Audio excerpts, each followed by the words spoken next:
80% luck, 20% skill, 15% concentrated power of will, 5% pleasure, 50% pain, 100% reason to remember. Welcome to the first in a series of As I Learn C++. My name is Matthew Wallace, and I hope to go over the next few months just as I'm learning and getting better at C++. I'm going to teach right along with you guys. It just kind of helps better reinforce the things I'm learning, and hopefully you guys get something out of it too. So a lot of the first few videos are going to be very basic, and some things they're not going to be that cool, I guess, but they are things that you need to know and remember, and I think a good foundation and knowing some good basics are very important when you're starting with another language. So most of these series are going to be for people who have already programmed, but if you're a beginner to C++, you should be able to follow along. You'll probably have to Google some things like, what IDE to use, or if you're using a text editor or things of that nature. I'm going to be using CLion throughout this series, and that's just because I use a lot of JetBrains products, and I don't want to use Xcode, and I'm on the Mac. So anyway, what I'm going to do is just go over using string values and gathering input and output from the user. So this shouldn't take too long. Try to make these videos short and sweet. So if you've never created a string value in C++ before, a lot of times when a boilerplate project is set up for you like this, it'll go ahead and create just the basics that you need. If there's anything in your main function, you can just get rid of that.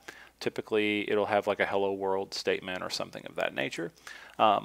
So what we're going to talk about is creating a string. So if you're going to do that, you're going to say string, and let's say my name,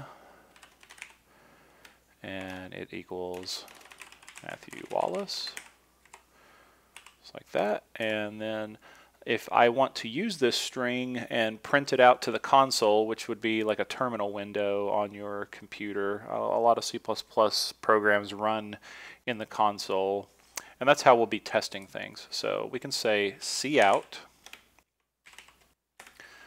my name and inline. So this is basically going to print this guy to the console down here when we run the program. I'm going to be using a keyboard shortcut, but most IDEs have like a debug button. You can usually just press that to run the program, but there is a keyboard shortcut for that on Windows and Mac, typically depending on what IDE you're going to be using. So you probably won't see me push that. I just wanted to kind of give a heads up. So I'm going to run the program, and we see that we get Matthew Wallace running in the terminal. So next, what we might want to do is maybe we want to greet the user. So let's say hello,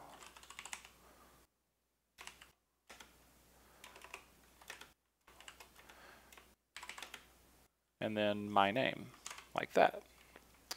So we run the program again.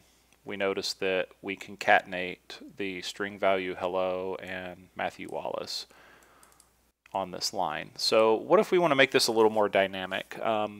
We want to ask the user to input their name, and then we can greet anybody. If you're using this program or another user is using this program, you would want the program to use their name. So how would we do that? Well, we can use another another standard library C++ function called cin. So we can say, let's just get rid of this, and let's say cout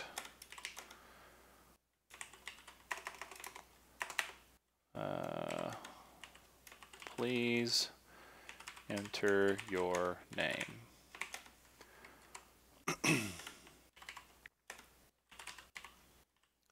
Then we're going to say cin. Actually, we need it. So we need a variable to capture the name. So we're going to say string your name. We're going to say cin. And notice these chevrons are the reverse when we're using cin. So we're going to capture whatever the user inputs into this variable. And then on the next line, we're going to say cout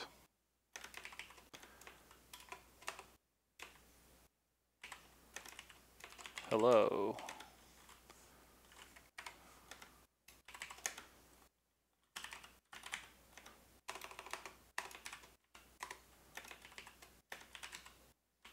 Like that. So let's run the program and see what happens. So we have please enter your name here. I'm going to say Matthew.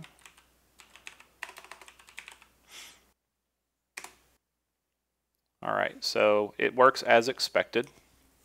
So let's try running it again, and I'm going to show you what happens if we enter my full name.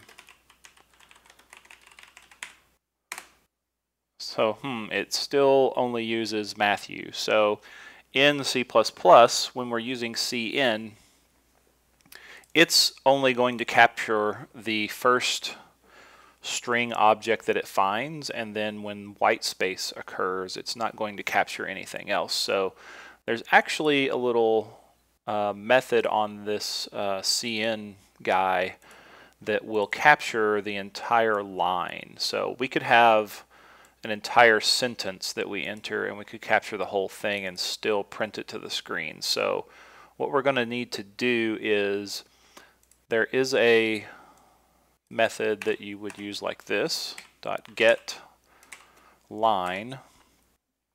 So get line doesn't accept a string.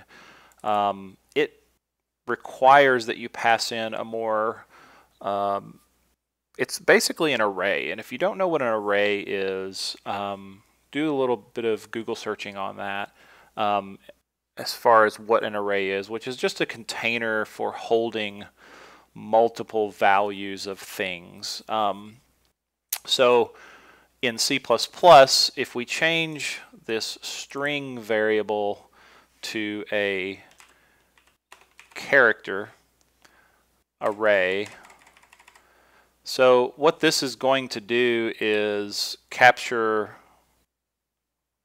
this is going to hold each individual letter in a kind of in a box. So imagine if we said this and we said Matthew Wallace like this. What this actually represents is it would look something like